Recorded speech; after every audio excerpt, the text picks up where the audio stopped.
Okay, we're back. And as promised, we're going to turn our attention to Tech Talk because there's so much to talk about.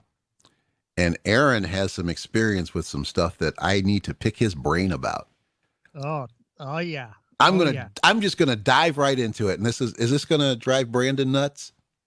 It probably will. Okay, that's then all the more reason to do it. he's probably gonna give us a piece of our mind. All right, let's do this. That's what we like. Okay, Windows 11. Oh yeah, Windows 11. You have actually touched it. You have used it. You have tested it. Tell me everything you can tell me about Windows 11. I have to say that it is really right off the bat. Good. It's yeah. When I tested it, there was maybe one or two small bugs, but they were just minor. Mm-hmm. And the start menu, yes, it can be changed over to the left, or the task bar. Mm-hmm. Well, if you would, maybe there's some folks who don't realize some of those changes. So if you could just kind of give a brief overview of what those changes have been between Windows 10 and Windows 11, and what folks should look out for. That might frustrate them, like apparently it has for some people. Yeah. The File Explorer got a complete makeover. It no longer has the ribbon UI. Okay. It does have kind of a frosted translucent look to it. All right. For like the top. Mm-hmm. File Explorer, you could still do what you do in like Windows 10, but there's a little context menu, like when you right click and it shows more options. Okay. You could copy. They have like little icons like cut, paste, copy, whatever. Delete. I mean, it does look pretty awesome. Okay. They're stepping away from how Windows 10 looks. Yeah. Also, the settings app got a makeover. It's in categories now instead of like how it looks in Windows 10. All right. They're actually putting more things in the settings app now. Good. That's good. They're transitioning over. Forgive me, the music was still going. Okay. Dang it, Brandon. All right, there you go. So there's like more options in the settings app. Okay. And you can pick whatever settings you want, like Wi-Fi is all in there. It even shows your data usage that you use as well. And then you click on your data usage. Mm-hmm. It'll show you what apps that are taking up the most data. Mm-hmm. In Windows 10, there's a different way you can get into it. Yeah. But in Windows 11, it's more out front. Okay. It's not like there's not as many context menus to get to. Got it. Okay. So it's yeah, Brandon, but Windows 10 makes you work to actually get to that. So it's more out front than it is in Windows 10. So there you go. Uh-oh, the challenge is up. Brandon's saying it's 3 clicks. Can you do it in less than 3? Well, that 3 clicks, it's only 1 click in Windows 11. Okay, that's what we want to hear. So it's like right there in the settings app. Like right in front of your face. It's like you click on the little data usage thing. Mm-hmm. And I did that. I was like, dang, Chrome uses up a lot of data. I didn't know that. Yeah. So it's like, and then the taskbar, you can choose to have the icons in the center, Right. or you could go back to the classic Windows 10 look with the shifting it to the left. Yeah. Question about the taskbar. I read somewhere that it is permanently locked to the bottom of the screen. Is that That is true. That is true. that is true? Okay. You no longer have you no longer can move it anywhere Yeah. you want. Yeah. So, and I think there is a good reason for that, because again, every time you move the taskbar in Windows 10, something glitches or breaks or whatever. Also, the notification area is like where your time and date is. Yeah. Okay. So if you're in Windows 10, you know how you have the notification area. And it slides out. Right. Windows 11 works differently. You have to click the time and date to get the calendar and the notifications. So okay. So it's locked into one thing. Right. Right. Your Wi-Fi and audio are locked in an icon together. Your Wi-Fi and audio. Yeah. Okay. So it's one button, but Yeah. you can hover over it and Mm-hmm. select whatever you So want. okay. All right. I got you.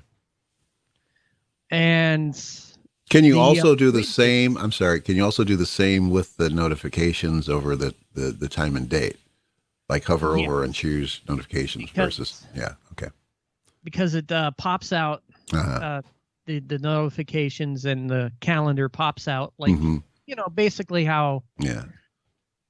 you have the calendar in Windows 10 when you pull up the time and date. Yeah. Well, Windows 11 does it as calendar and notifications. Okay. All right. So Yeah, basically, those are little changes that, can be, you can adjust to those kinds of things. I just noticed Brandon's comment about the taskbar looking weird anywhere else but the bottom. I used to be a side taskbar guy, going back as far as Windows XP. There are times when I wanted the taskbar somewhere other than the bottom of the screen. I like that. It's been a while since I've used it in that way, but it's nice to have that flexibility. I will miss that personally, but I can live without it.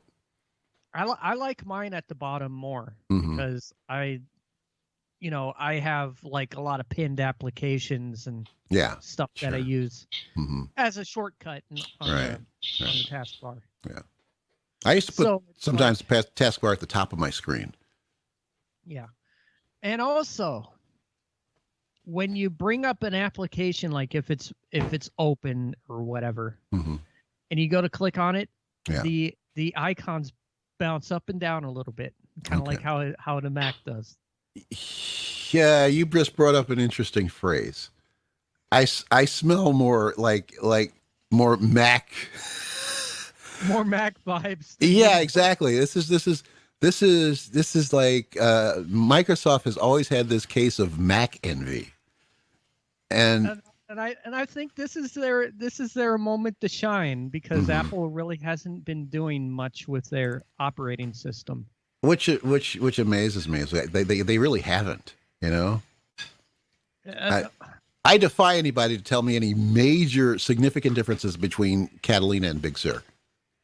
Tell there me. really isn't. Yeah, yeah. Except a whole lot of headaches for people who did the upgrade early on. I mean, again, it's been 6 years since Microsoft ever changed anything. Yeah. Mm-hmm. And they've been stuck to the same old since Windows 95. Mm-hmm. So it is kind of refreshing to see what they have currently. Yeah. You wouldn't consider the change to And I am in a very, very, very small minority here. I know. The change to Windows 8 as being a significant change to Windows. The only thing that really did bug me was the Metro UI. That was the major bugging point for a lot of people. Yeah. Was the Metro UI. I mean, that, in my opinion, the start screen was a step backwards. Yeah. Yeah. That was to me, that was the only detriment to Windows 8, because Windows 8 was clearly faster than Windows 7. It was noticeably faster. It performed better. The thing. When I tested Windows 11 out on my computer, yeah, it was snappy. Okay. It was snappier than Windows 10. Ah, all right. That I like that. It starts up quick. Yeah. Quicker than Windows 10 too. Mm-hmm. Because over time, believe it or not, they've added so much crap to Windows 10. Yeah. Yeah. They completely added literally so much crap. Mm-hmm. That's not even funny. You could compare an insider build. Okay, let's compare Windows 10's insider build to Windows 11. Yeah. Miles better. Yeah. Yeah. And you're going to notice like a good performance jump. Mm-hmm. Well, I'll give you an example of Windows 10's, bloat increase. Several years ago, I bought a tablet at Best Buy, a little 2 gigabyte Windows tablet made by Asus. Loved the little tablet. It's just nice little carry around thing to do, like, hash out some Word documents or whatever. I wasn't trying to change the world or, edit a movie with it. And for just doing documents and basic web surfing, it was cool. Came with Windows 8. When Windows 10 came out, I could upgrade that little tablet to Windows 10, and I did. Yeah. But that was it. A couple of Windows 10 updates in, I could no longer update it because it didn't have the storage space for it. and it was pretty quick when that happened. So it's like, well, geez, I should have stayed with Windows 8. But being the upgradeaholic that I am, it's like I went for it. And then I got stuck. It's like I could not get to, I think it was the first major update to Windows 10 that stumped me, because there just wasn't enough storage space on that little tablet to do that upgrade. And of course, I know I'm going to upgrade to Windows 11 when it first comes out. Yeah. Because that's just me. That's what I'm going to do. Mm-hmm. Now, Brandon will be like, "Oh, why'd you upgrade to Windows 11?" Because I wanted to.